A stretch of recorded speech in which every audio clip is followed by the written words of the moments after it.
First of all, let me introduce myself. My name is Joan Devine, and I'm the Director of Education with Pioneer Network. I am so thrilled to welcome you to our very first Learning Circle portion of our Listen, Learn, Explore new educational program. Hopefully you've all had the opportunity to listen to Dr. Gravenstein's podcast, and you're now ready to join him and your peers in a lively conversation, further exploring Did You Know? So this is a new adventure for Pioneer Network. And so as we're exploring the topic, we're also exploring the format. So we're delighted to have you with us in this whole exploration. We encourage you to use your camera if possible and type your name in so we know who you are. And though we do ask you to mute your audio when you're not speaking, we want you to speak. Our plan is to utilize the principles of a learning circle. And those principles are that everyone has an opportunity to speak and engage in the conversation. No crosstalk, no judgment. We're just here to support bringing out different points of view that lead to a great discussion. So for our virtual learning circle, what will happen is our facilitators, Dr. Gravenstein and Margie, will pose questions, and then everyone will have an opportunity to share. The easiest way to join in the conversation is to raise your hand, either using the participant panel. There's a spot down at the bottom where you can raise your hand. Or you can, at the very bottom on your controls, in your reactions, there is a hand that you can raise. Or you can just good old fashioned raise your hand, and that'll work too. So please, we hope you'll join with us. The chat's also a great place to put some things, as many of you have already seen. And so enough housekeeping. It's time to start the conversation and see where it takes us. I am thrilled to welcome our facilitators for today's Learning Circle, Dr. Stefan Gravenstein and Margie McLaughlin. So take it away. Joan, thanks so much. We're delighted to be on this maiden voyage of the Listen, Learn, and Explore. And with extreme, just real thanks and appreciation to Dr. Gravenstein, who offered to serve as our first discussion. And so thank you, Dr. Gravenstein. Great to have you with us. You know, I'll flip that around. Thank you for inviting me. You know, it's good to be counted among a group where we all think in a like-minded way about how to do care for older folks. And you know, what none of you got to experience with me was the conversations that happened ahead of this learning circle. And it was just such a pleasure to be talking to other folks who think about how we do patient care and how we're elevating sort of our approach from what we call person-centered care to person-directed care. You know, it's a particular challenge to take it yet one step higher. So in our conversation today, I'm going to be pushing all of you to think through with us how we move from person-centered care to person-directed care, specifically in this context of COVID, which I think has been a special challenge for us. It has. Many of you know because I introduced Dr. Gravenstein during the podcast, so many of you know that he supports many organizations, has helped the QIO, has been on the faculty with us, and has worked in several nursing homes, along with being a world-renowned expert in influenza. So I don't want to make them blush, but we're really delighted to have you with us, and thank you. Dr. Gravenstein, I'm just going to jump in, and because you and I had to cut out like a third of our conversation earlier because it started to go on so long, I'm going to ask some of the questions, but what we really want is to kind of ask a question in a way that you certainly can tee it up, but we're hoping all the folks in the room are going to join us. So let me start by asking you, you know, we had that great conversation recently about the challenges facing organizations as they try to maintain that real true sense of home in the midst of the pandemic. And in protecting residents and staff, organizations had to resort to many practices that seem almost contrary to what pioneers have worked so hard to achieve. You know, wearing gowns and gloves and keeping distance from each other, just not what we do, and wearing masks that prevent people from sharing a smile, or the whole thing with social isolation. All these things that can slip into, clinical, institutional, that zone, You and I were curious how people who are part of today's learning circle are working to continue to embrace person-directed care and maintain the artifacts of culture change in the midst of a pandemic. So that's the question I'm teeing up for you and for all of our folks who are part of our learning circle today. So without further ado. Yeah, so what I'd like to hear from all of you, think about this in places where we specifically have to deal with the outcomes of needing to isolate people and keep them safe from spreading disease, from covering faces and keeping them in their rooms, closing dining rooms and keeping families out. Some of that's been lightened up recently, but I want to hear what each of you have done, especially, for our most challenging patients, the ones that have dementia, who are least able to understand what's happening. What have you guys done to address this? And if you want to say something and you don't see another way to do it, just pop a note in the chat and say, I'd like to talk, and we'll unmute you. We'd love to hear from you. Got a shy group here. Dr. Gravenstein, I know you and I were talking about some kind of interesting modifications to face masks. Yeah, so we've seen lots of different face masks out there, including clear ones. The folks that have been using the clear ones typically don't use them more than a couple of times. Sometimes these are pouched out front and then they fog up, and it defeats the purpose of what the clear ones are supposed to do. And printing of their faces, having an applique that goes on the front that finishes the face that's getting covered, are two things we've seen. I don't know if anybody else has seen any other things in terms of being clever about the masks. I don't think I've seen anything special with the mask. I have seen people that have their big picture on a large lanyard on their chest. Yeah, on their chest, so that you get to see the face even when you can't see the face. Yeah. Steve has a. Yeah, I unmuted myself. Hopefully that works. First thing, doctor, I thought your presentation was excellent. I was able to get on last week, and we're a manufacturer of incontinence products, Tranquility, super absorbent briefs, pull-ups, and underpads.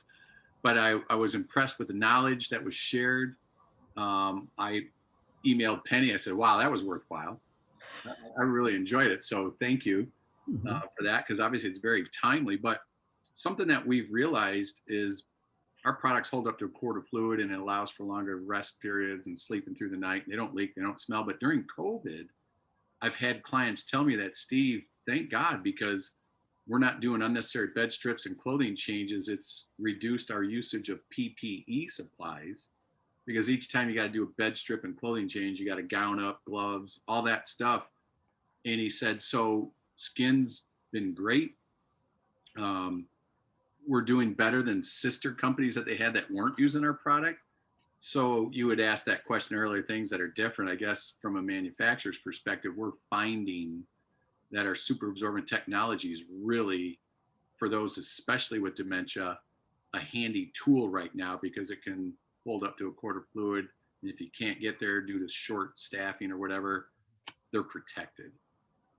And yeah, so having high quality incontinence products is clearly one of the strategies to both limit contact, but also make it so that you maintain dignity. Yeah, and you'd made a point last week that I was curious about.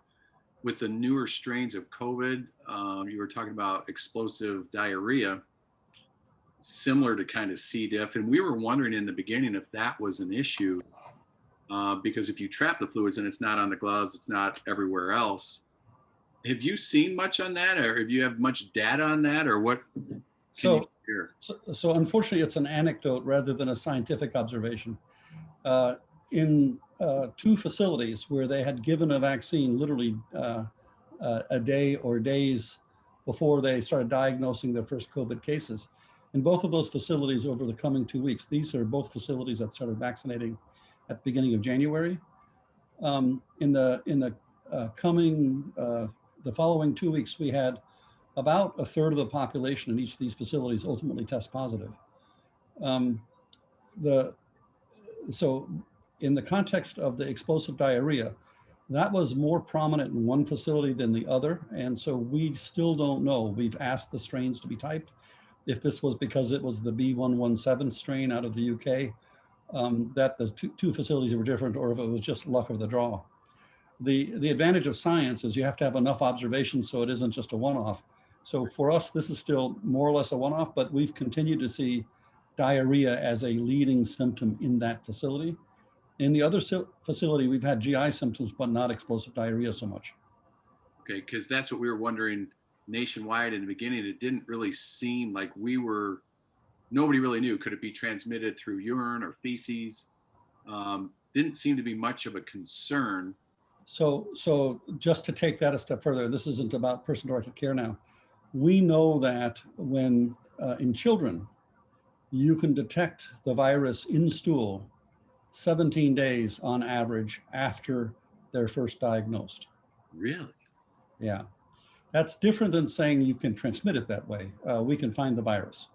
So the assumption is because the intestines have the greatest concentration of the receptor that the virus binds to, the ACE2 receptor, that often a way that people often may be infected may not just be aerosol, but specifically ingesting it and finding those ACE2 receptors in the small intestines. It is our speculation that if you get infected through the air, that your disease progresses more rapidly than if it's infection through the GI tract. And if it goes to the GI tract, GI symptoms, anorexia and so forth are more likely. And then again, in the context of person-directed care, there's a question about when you notice somebody isn't eating, as that being the surrogate GI symptom, what do you do about that? And what do you do differently now in the era of COVID than before? That's fascinating.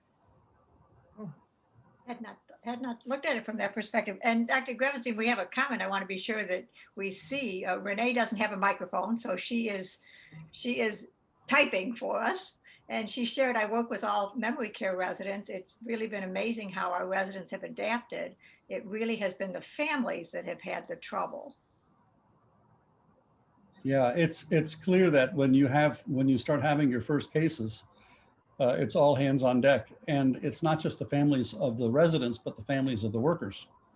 Suddenly they run a risk of not having income anymore, and they might be shunned by the facility and so forth. The way testing has become routine has, I think, helped reduce the stigma with that. But we notice that when it trickles through and we start cohorting residents. Another big traumatic thing to do with residents is to start, moving their rooms around and suddenly have an unfamiliar roommate and so on. These are all things that make it tough on the families, on the residents, and on the staff. So again, taking this back to the question about what are you folks out there, what are you doing to reduce the impact on the residents? May want to speak up or pop something in the chat? Yeah, let's hear from folks. You can unmute yourself as well. It's clicking on that microphone. While people are thinking, I wanted to just say something related to families. And that is, I'm in Florida, and in Florida, your nursing homes can designate essential caregivers for residents. And I think it's up to 2. And so I have a friend who is the essential caregiver for her father, who is living with dementia in a nursing home.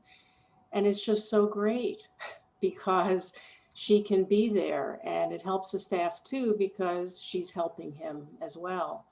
So I just wonder if that's true in other states, because I don't know that, and what people's experience have been. Kathy, do you know, are those preferential caregivers, are they also at the front of the line for getting vaccinated?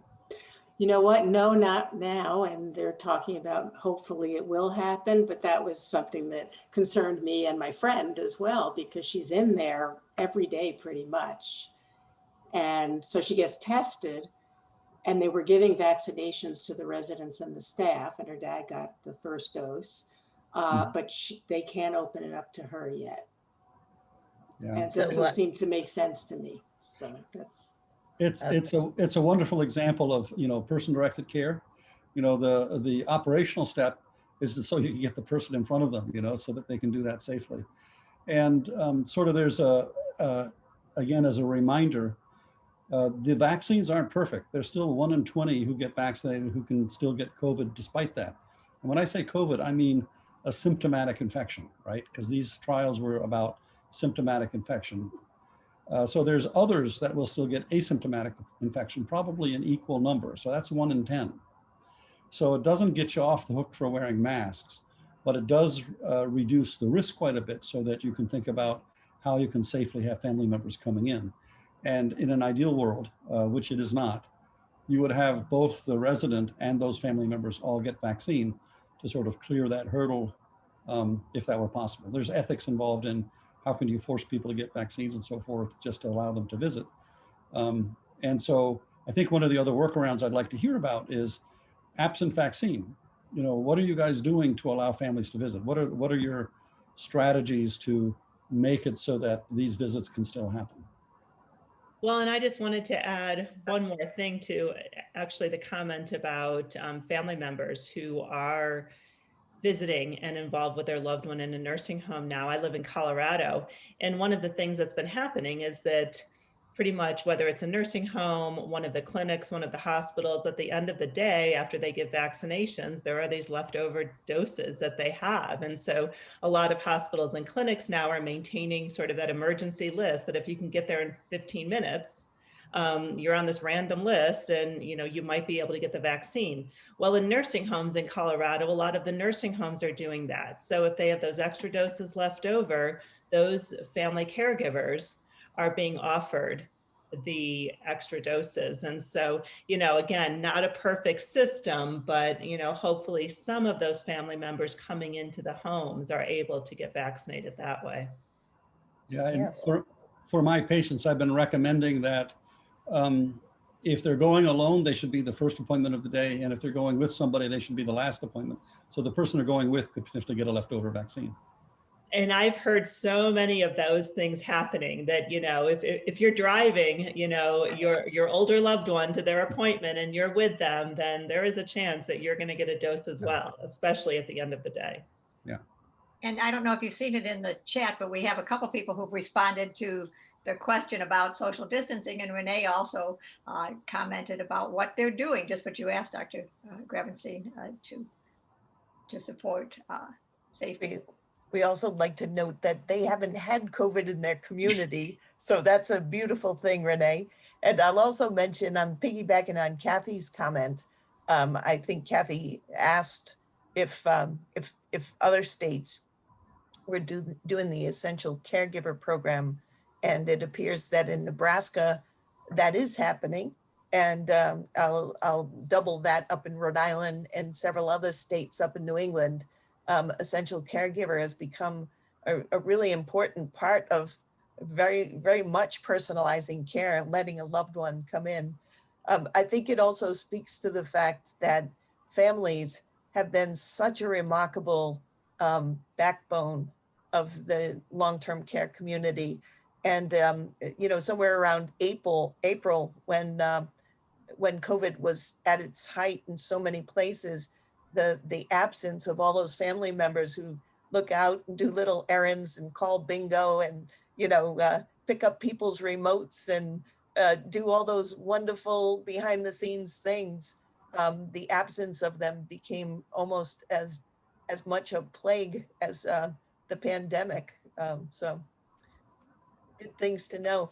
Along the way, Eileen has just mentioned about the compassionate care visits, kind of piggybacking on, bringing folks into the building. Our vaccine process is 4-stage with direct care and essential workers going first, as well as nursing home consumers. We've now extended vaccines to those 65 and older. So Eileen, great. And that's good to hear. And then Renee kind of picked up on the the visits and talked a little bit about showing up on those types of visits with full PPE, only a 45-minute visit. And the resident has to wear a surgical mask. So great to be in their company, I'm sure, but still that no hug zone that makes life feel pretty cold, I think. Love hearing these suggestions. It kind of lends itself to talk a little bit about how folks, how is recreation and life enrichment changed within folks' organizations? How are folks, how has that changed since the pandemic? And I work in New England and have the opportunity to talk with a lot of nursing homes, and so many folks have said it was the recreational life enhancement team that just so stepped up and started using technology and started finding new ways of doing activities and different ways to interact with folks. So can we take a couple of minutes and talk about that and just see what folks are doing and how has that changed? You know, we were always the big group people, you know, 65 people in a big dining room, success. Sad but true. How is it looking now? How is it different? What's successful? What types of things are working for folks? Love to hear from you, Bonnie or Elena or Eileen. Yeah. Wanda, love to hear from you. Eileen's raising her hand. Okay, Eileen. Let's see, can we get you, let's get you unmuted. Okay, just unmute yourself, Eileen. Whoops. Okay, where I live, we currently have a 19.6% positivity rate in our long-term care facilities. So it is very difficult for our activity programs to do anything in a group setting. But our activity professionals have been, they were great before pandemic, but I think they've really stepped up post and in the midst of pandemic. A lot of our homes have done what they are calling overhead activities. So they will literally get onto their overhead speakers throughout the phone and they will do activities with residents in doorways. So they've done bingo in doorways. They've done exercise in doorways. In one of the homes that is a faith-based facility, they have a substantial chapel. And the residents there actually said, we're going. We want to go into the chapel. We will go in groups of 5 or 6. We will have our resident council meetings there. We will do our morning rosary. We will do our afternoon activities. But they just stepped up to the plate and said, you know, COVID or not, we want to be together. And they just decided on their own that they were going to be as social as they could possibly be. Wow. Eileen, thank you so much for sharing that. I was working with a community that had gotten remote control cars. And when you're describing those hallway activities, they were racing cars up and down the hallway. So I love that. Yeah, I'm curious if anybody's used Zoom, you know, sort of like a Peloton interface for doing activities. Anybody doing that? Nancy, are you, we see you speaking, but we're not quite hearing you. Yeah. So I can't really speak to the details because I'm not around the centers, but I was just starting to type that wherever obviously outside activities, could it all be possible? Things have been moved outside. We got some of the visitation, you call them, the plexiglass for the families to be able to come in. Obviously, we've used the iPads a lot too, that we got from the CMP grant to connect residents with their families.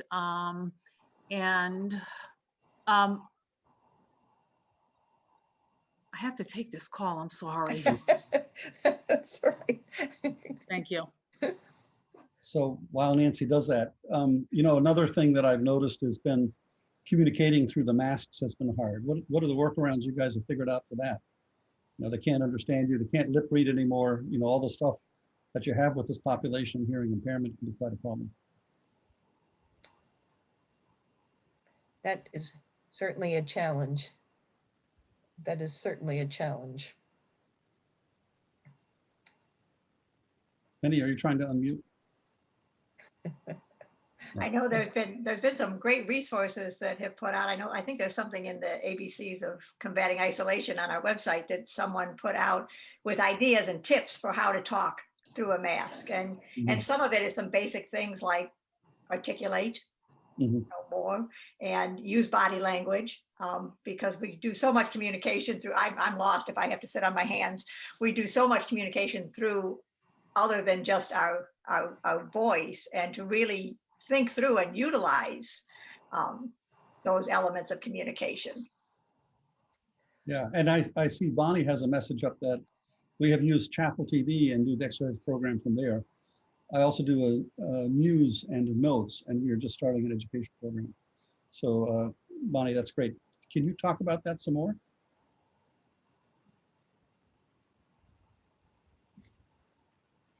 You're on mute, Bonnie, if you're trying to talk. There she is. Not sure if you're talking, Bonnie, but we can see that you're off mute, and we're just checking in with you.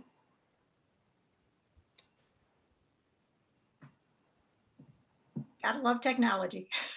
I'll just say, as Bonnie's waiting to get on, that idea of using those in-house communication systems via TV, it sounds like it's gotten a lot of traction.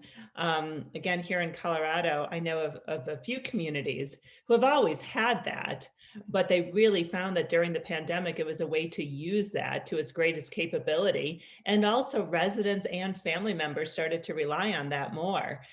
They were actually able to give family members access, I'm not sure how, but to the in-house TV system, where they were able to communicate more with family members too, which was a great thing to do, because obviously there are some family members who weren't following their Facebook page and things like that, but they found this a great way to be hearing the same information that their loved one was hearing too.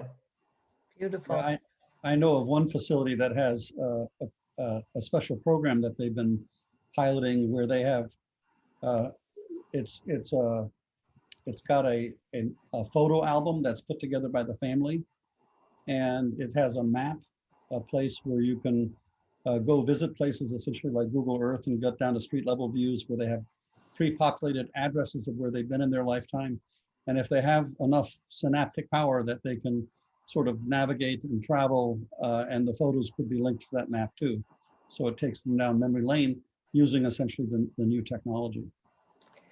Stefan, I think this is a great topic, because I think walking through and thinking about technology in terms of how has that been introduced into organizations since March and April of last year, and what are some of the things that people are using.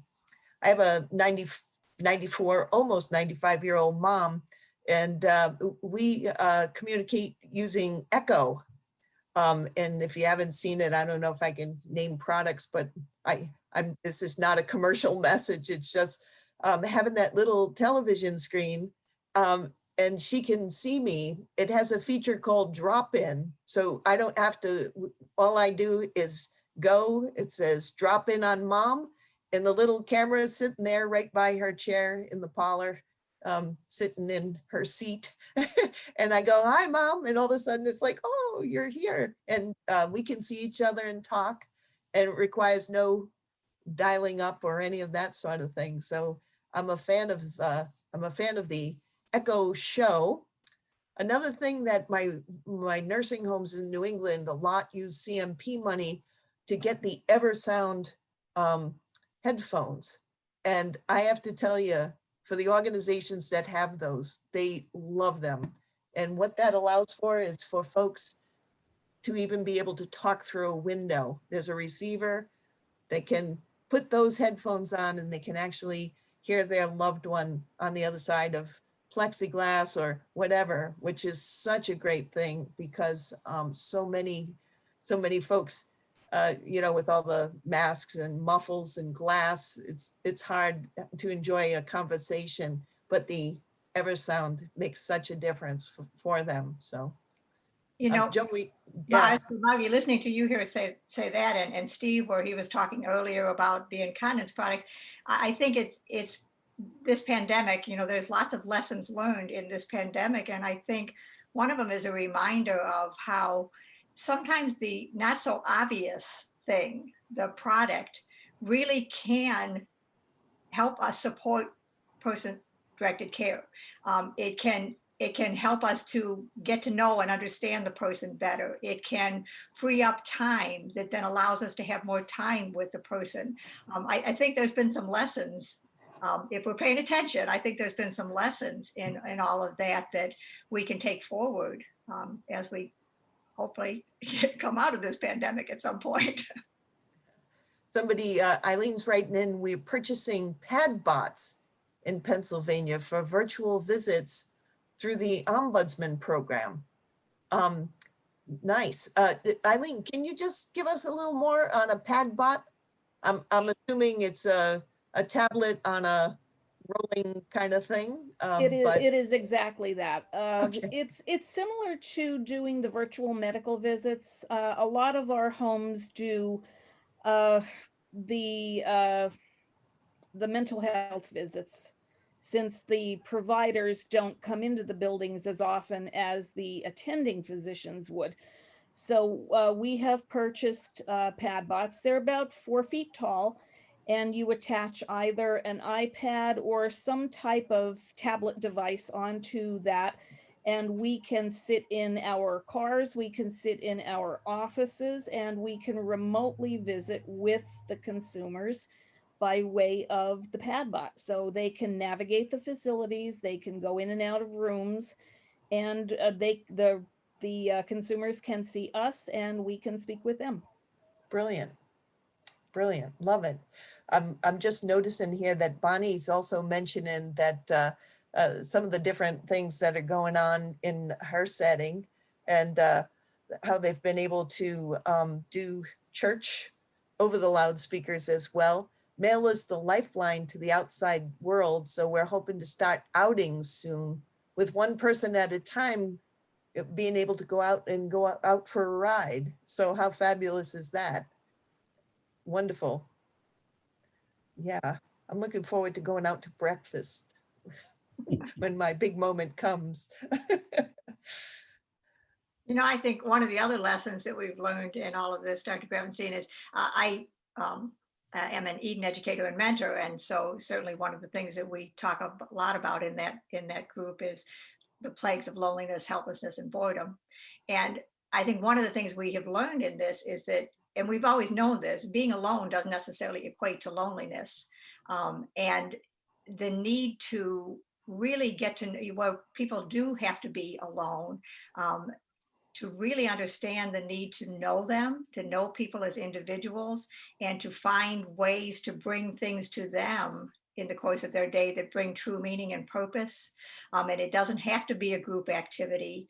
It can absolutely be in your room by yourself, or it can be out. And I think that's another one of those lessons that we have learned. We don't have to give up on enrichment just because I can't bring you together.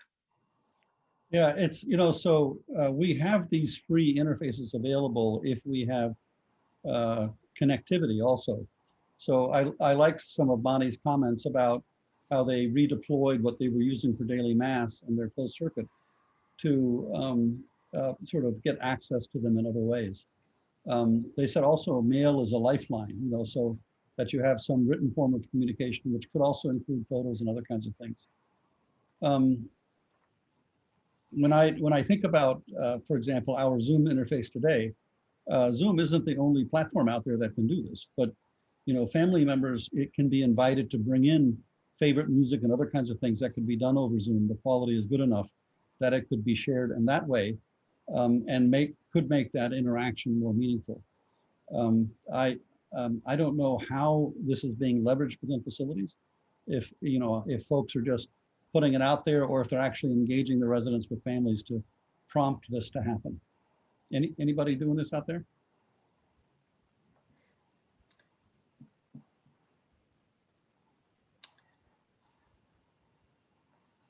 Dr. Gravenstein, in order for this to come to bring the curtain down on COVID, it's going to require a lot of folks getting vaccinated. And I know it's one of your favorite topics because it lends itself to a certain amount of innovation, but you talked about bandstanding in your podcast. Can you tell us a little bit about some of the things you've seen, and maybe we can check in with folks to see how they're helping to combat hesitancy? Yeah, bandwagoning. Among residents, what we've been experiencing nationally is between 70 and 90% of that residents are allowing themselves to be vaccinated. And one of the barriers has been how people have been doing consenting, remembering that you can do this as a verbal consent. You don't have to have a written consent.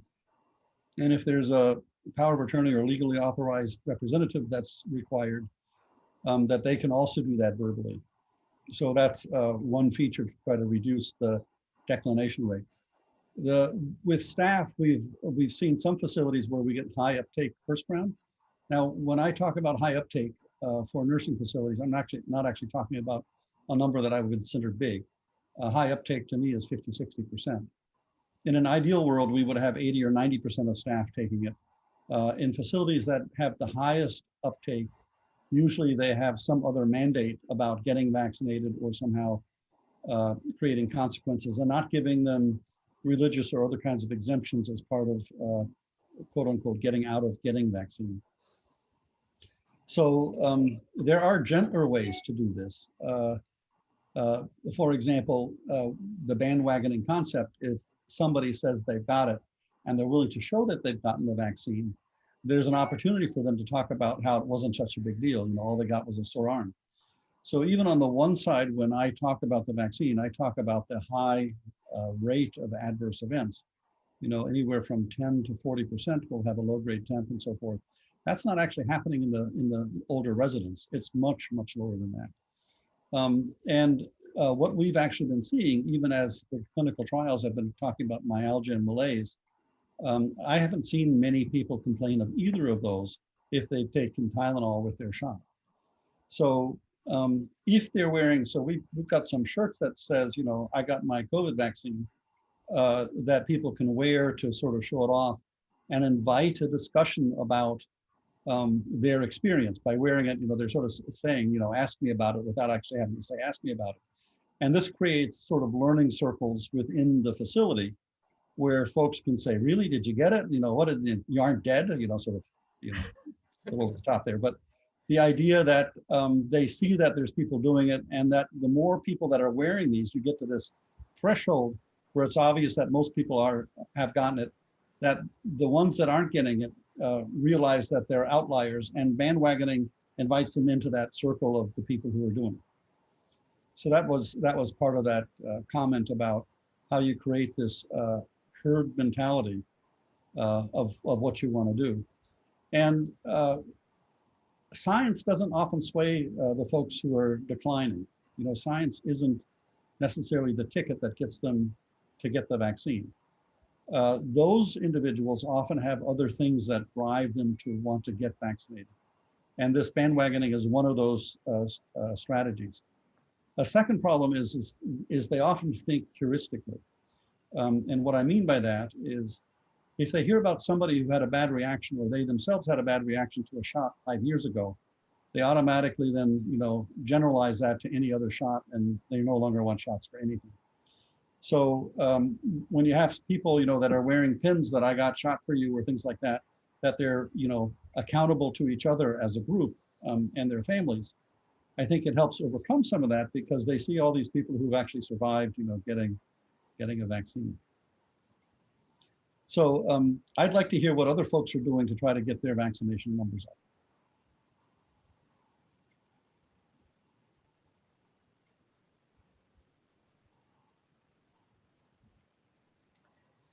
I had a administrator up in Maine who had famously, he was had anaphylactic level reactions to both penicillin and contrast dye. So he wasn't entirely sure what was going to happen when he got his vaccination. So with EpiPen in hand, he invited his staff to a giant event in the dining room, keeping everybody at a safe distance. And he had the shot. He took his vaccination publicly so that they could see that somebody as frail, if you will, as he, and nothing happened. So I thought it was a wonderful risk. And I thought he did a great job of really doing exactly what you're talking about, Stefan. And I'm wondering, is there anybody on the call whose communities just have not even gotten vaccine yet? So can't answer the question if you don't have the thing to do it with. Yeah. I like Wanda's comment about the opportunities during the last year giving staff permission to become family in a real sense of the word for the members. And that sense of making them part of the family also makes it part of, reasons to get vaccinated. This is, shared accountability. And It looks like Tracy did what you were talking about, Dr. Gravenstein, in her community, that some COVID champions. Yeah, I work with a lot of state veteran homes and VA medical centers and nursing homes. And it's ironic that I was talking to an infection control nurse at a very large state veteran home, and I asked about the rollout of the vaccine. She's like, "Oh yeah, we got our first ones in December." I said, "So did you get one?" And I could tell that she didn't. And she goes, "But we're getting our second round tomorrow." And I said, "Well," he goes, "I'm getting it tomorrow," because she wanted to wait and see how other people did. And obviously December was early on in the rollout, but I thought it was interesting that, a young, healthy, vibrant person said, "Yeah, I'm going to wait and kind of see how the others do." But she said the acceptance has been very strong. And in the VA, they're rolling out a caregiver vaccination program now, where they've vaccinated a lot of their employees. And so caregivers at home, they're offering now vaccinations for caregivers of veterans. yeah, it's a great example. And I'm thinking about, we have a bead on a few hundred facilities, and we're actually tracking what the uptake is on the first round for staff and second round. And a lot of the facilities that have a really low uptake among staff, 20 or 30%, we see a big bump on the second round of a series of 3 offerings, where they get up to 60 or 70% of the second round. And the comment we hear most often is exactly what you said, Steve. They were kind of waiting to see, how they did with the first shot before they decided to step into line. It's hard when they're doing this, where you only get 3 chances or 4 chances at getting into that line. And so I think the community, when this is being done through Walgreens and CVS, I think their backup plan is that staff can go back to a regular CVS or a Walgreens and get their backup doses then. I think it'd be clever if part of this, is if we made some visible backslapping by families and by residents for somebody who's gotten a vaccine, that they get acknowledged that they're doing their part in making the place safe. So that, whether it's a pin, I got shot for you pin. We've talked about doing that for flu vaccine campaigns, or a t-shirt, or a band that they can wear over a sleeve, or some other thing, so that it's visible that they're part of the solution, not part of the problem. I think we're looking at PPE in our plant right now at when it gets to the point where we can vaccinate employees to do just that, like, I voted today kind of thing. Yeah. But an incentive for the employees to get vaccinated, and then to share with the other people along the line, I did it, you can do it too, kind of thing. Yeah, and another thing that we could wave in front of them is there's some threshold above which, if enough people are vaccinated, that the mask might be able to start coming off. And that threshold for both residents and staff together is probably something better than 85% of residents. There is no such number out there. I'm just sort of projecting what I would do it if I was writing regulations. And probably 85% of staff, that probably would be high enough to say, you know, that folks could start relaxing what they do. Boy, wouldn't that be a great incentive? And we do have, I just want to make sure we have a few comments that Wanda had to leave us, but she did share before she left that lots of education and information, and their senior leadership stepped up to the plate and got the vaccine first to help get things going. And then Eileen shared that they have the vaccine, that they're working their way to personal care and assisted living. And Tracy said they're offering it to their compassionate caregivers. So it's good to hear that it is making its way. Hey, Kathy.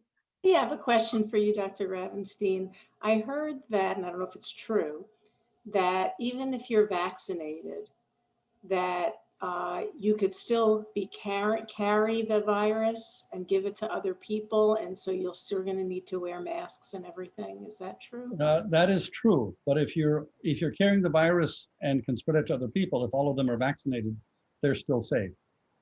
You know, so Makes sense, thanks. when there's a small number of people being vaccinated, when I say small, I'm thinking 50, 60%, there's still enough people around you can infect, so you need to wear masks until you can get that number pretty high. There isn't an agreement yet on how high that number should be. And so I projected an 85% mark for both staff and residents. When a number becomes official, I'm sure that will happen probably in a few months. Then I think we'll have additional reasons to do drives to try to push it up and get a few people to help get their facility over the hump. It would be great not to have to wait until summer, to just get it done now so that we could arrive at the calculation and the evidence that that's enough a little sooner. But you know, this is a tough group to get vaccinated. I have a suggestion. Great. Because the research, everybody's planning a trip, right? After COVID, everybody wants to go somewhere. And if you have a requirement to travel by plane, you need a vaccination or to go somewhere, like they're making, you know, certain countries, like you're not getting in unless you can prove you had a vaccination, to get people to make their appointments ahead of time. Because if you plan on traveling, you're going to need it. And I bet you'd have a mad rush, because I'm a sales rep and I'm on the road and we're just dying to get vaccinated. So when the day comes that we can actually get out. Yeah. And that's our motivation. I Right. wonder. So there are some airlines that are doing this. You know, Qantas is an example of an airline that requires, you know, so talking about immunity certificates. So it's not just vaccination, but it's also testing in the 3 days before you get on the plane, depending on which airline and which country and which rules. Within the US, we're not at the point yet where we're talking about having people know their status when they get on a plane. So it's actually a little riskier to fly within the US than it is to fly into the US. That's interesting. You know, and I think one of the other things that's impacting, and I think we know this, but we don't always say it, is the whole issue of trust. You know, when you look at the direct care staff, the CNAs, the dining service attendants, just their trust in leadership within their organizations, how compassionate is that leadership, how have the relationships been built up until now, because it's too late. It's kind of late in the game to build the relationship and try to grow the trust in the middle of a pandemic. And so when we look at organizations that have done relatively well through the pandemic, and certainly those of you who are on the call that are with organizations can certainly attest to this or not, those that had those good relationships, those that knew their staff, that had built that trust, are finding better outcomes in so many different ways. And I would hope to think that that includes a willingness to take the vaccine. Yeah. One of the facility chains that I'm working with, they did a dock hour for the housekeeping staff. And what that means is they had an hour where the doc was available to answer questions of the staff. They did a very short presentation and then they followed it. And that, in those facilities that had this for housekeeping, on the first pass, there was some 70% of those housekeeping that got it. The nursing staff did not get it, and they were only on average around 40% on that first round. So there are things you can do, and it was interesting that housekeeping was taking the lead. I had a home that actually set up a Charlie Brown style, the doctor is in, and had a little, and literally had staffed it with all different doctors over the course of 2 weeks so that people could come questions. And it was a huge hit. They had raffle tickets. They made it into some big event. It kept going for weeks. So it was really quite special. Yeah, it might be fun, to do something like the question of the day and then give somebody a prize for asking the best question of the doc. Penny. Dr. Gravenstein, I have a question for you. One of our board members runs a large senior living organization in Maryland and Virginia.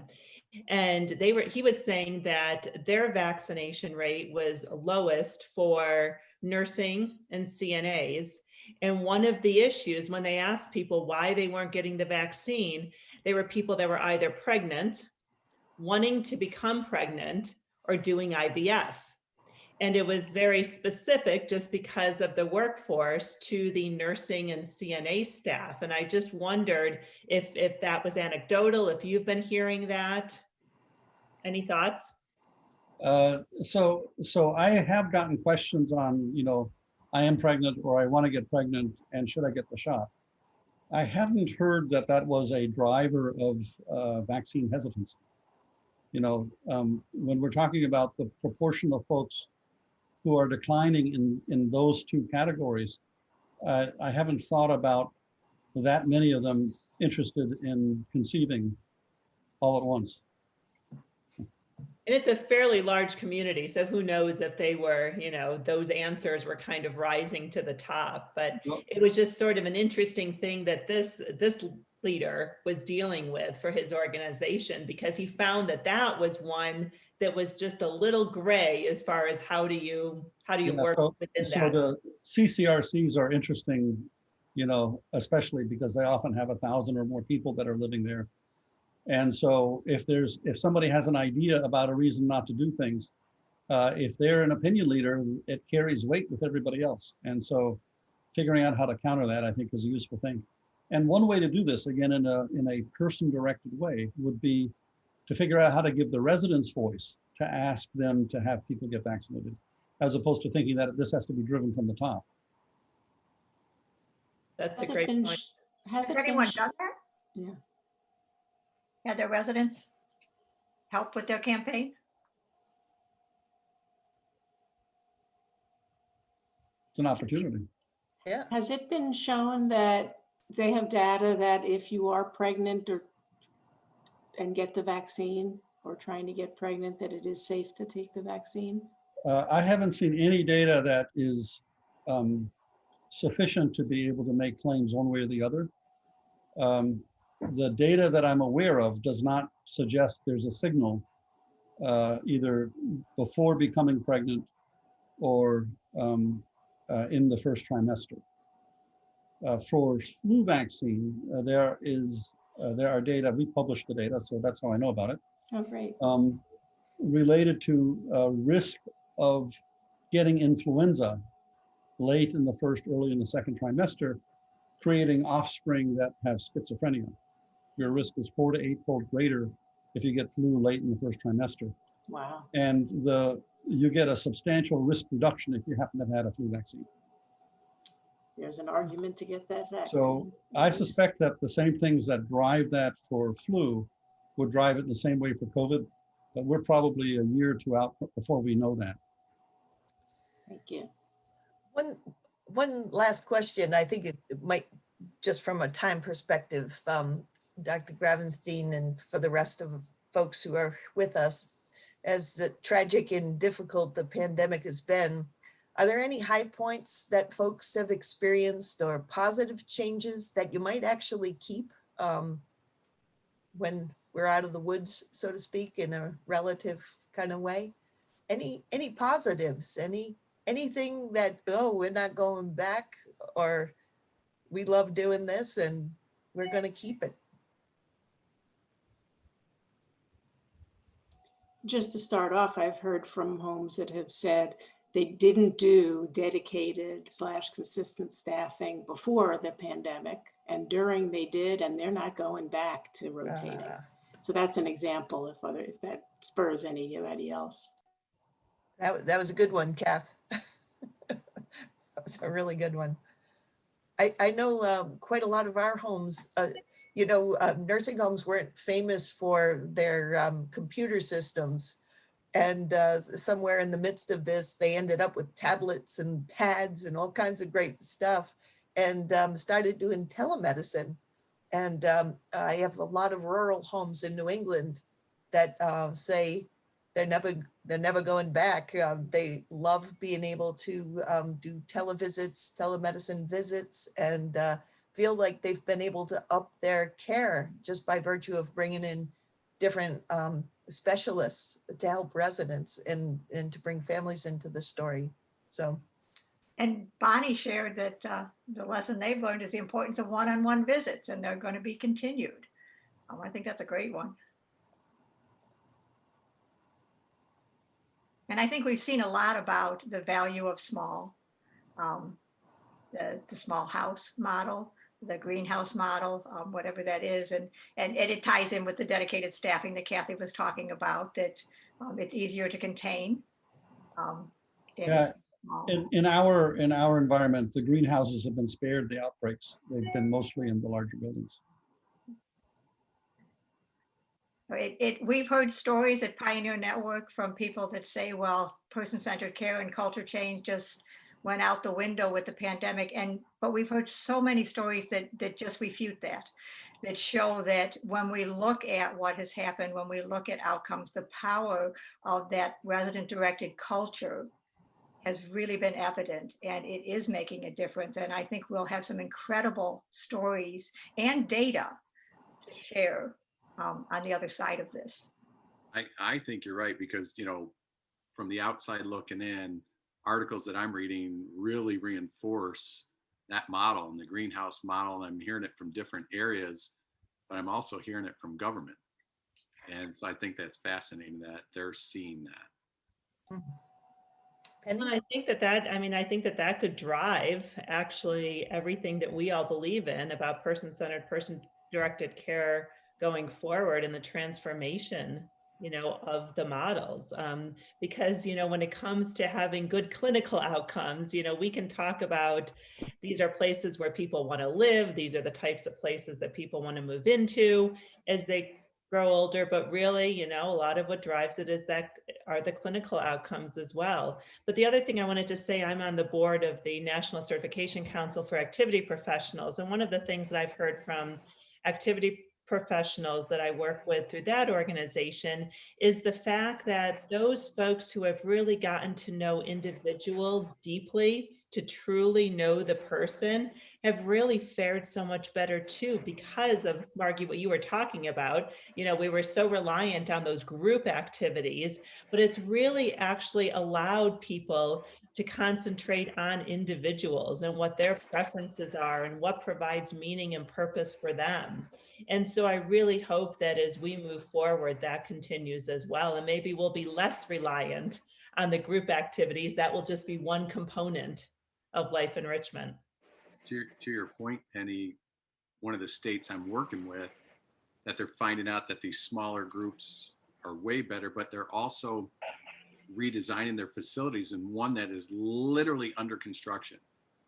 They had to scrap middle of the stream and redesign this facility for certain activities and access. And I was blown away that they had to stop, and they weren't going to finish it exactly how they ordered the plans and readjust it in light of some conditions that are going on right now. And I just have to say, Steve, that means they were reconfiguring from facility to home, which would be right up. Oh, they're getting smaller and they're getting smarter. And I think, like you said, that the data will eventually prove out, because they're going to have to look at the data. And I think that will redirect on how they design their future facilities. We have a work group in Connecticut that, now that census is low, they're actually trying to figure out if there's a way, working with the health department, if there's a way to go to single rooms from double rooms. And if they can figure out how to do that, that'll be exciting. believe it or not, it seems hard to believe, and Stefan and I suspected this would happen, but we have now come to the end of our hour, and it's just been such a pleasure to kind of follow up from that first podcast. Special thanks to, I'm pointing to Joan at the moment, who's been such a great supporter of our work here and making this happen. I want to especially thank Dr. Stefan Gravenstein, who so graciously has given us so much of his time to help put together our first Listen, Learn, and Explore. Dr. Gravenstein, thank you so much as always. And we look forward to hearing from you in March, I understand. Yeah, thank you for having me, and thank you all for attending. I'd be interested to know what you think about this approach to the Learning Circle. Absolutely. And on that note, I just put, because I get to do the business end, I just put a link in, and you're going to get this in an email as well, to a Survey Monkey, because, you know, this is our very first Listen, Learn, Explore. We could not be more pleased to have Dr. Gravenstein kick this off for us, our new friend, and you're with us forever, Dr. Gravenstein. We're not letting you go. So thank you so much for it was our first venture in podcast, and it was wonderful, and our first venture with this type of learning circle, and it was great conversation, great discussion. Whether it was typed or whether it was however it came back and forth to us, we loved it. We want to continue to do these. We're committed to continue to doing these, but we would like to hear how we did. And if those of you who joined us have some ideas for how we can do better, that's what it's all about. Always finding ways to do better. So we thank you for your time. We thank you for your commitment and your passion. And Dr. Gravenstein and Margie, she has been phenomenal in all of this. I hope you all have a wonderful day, and I hope everybody gets their vaccine. Thanks, guys. Bye, Thank you. everybody. Thanks, Thank everybody. you. Thanks so much.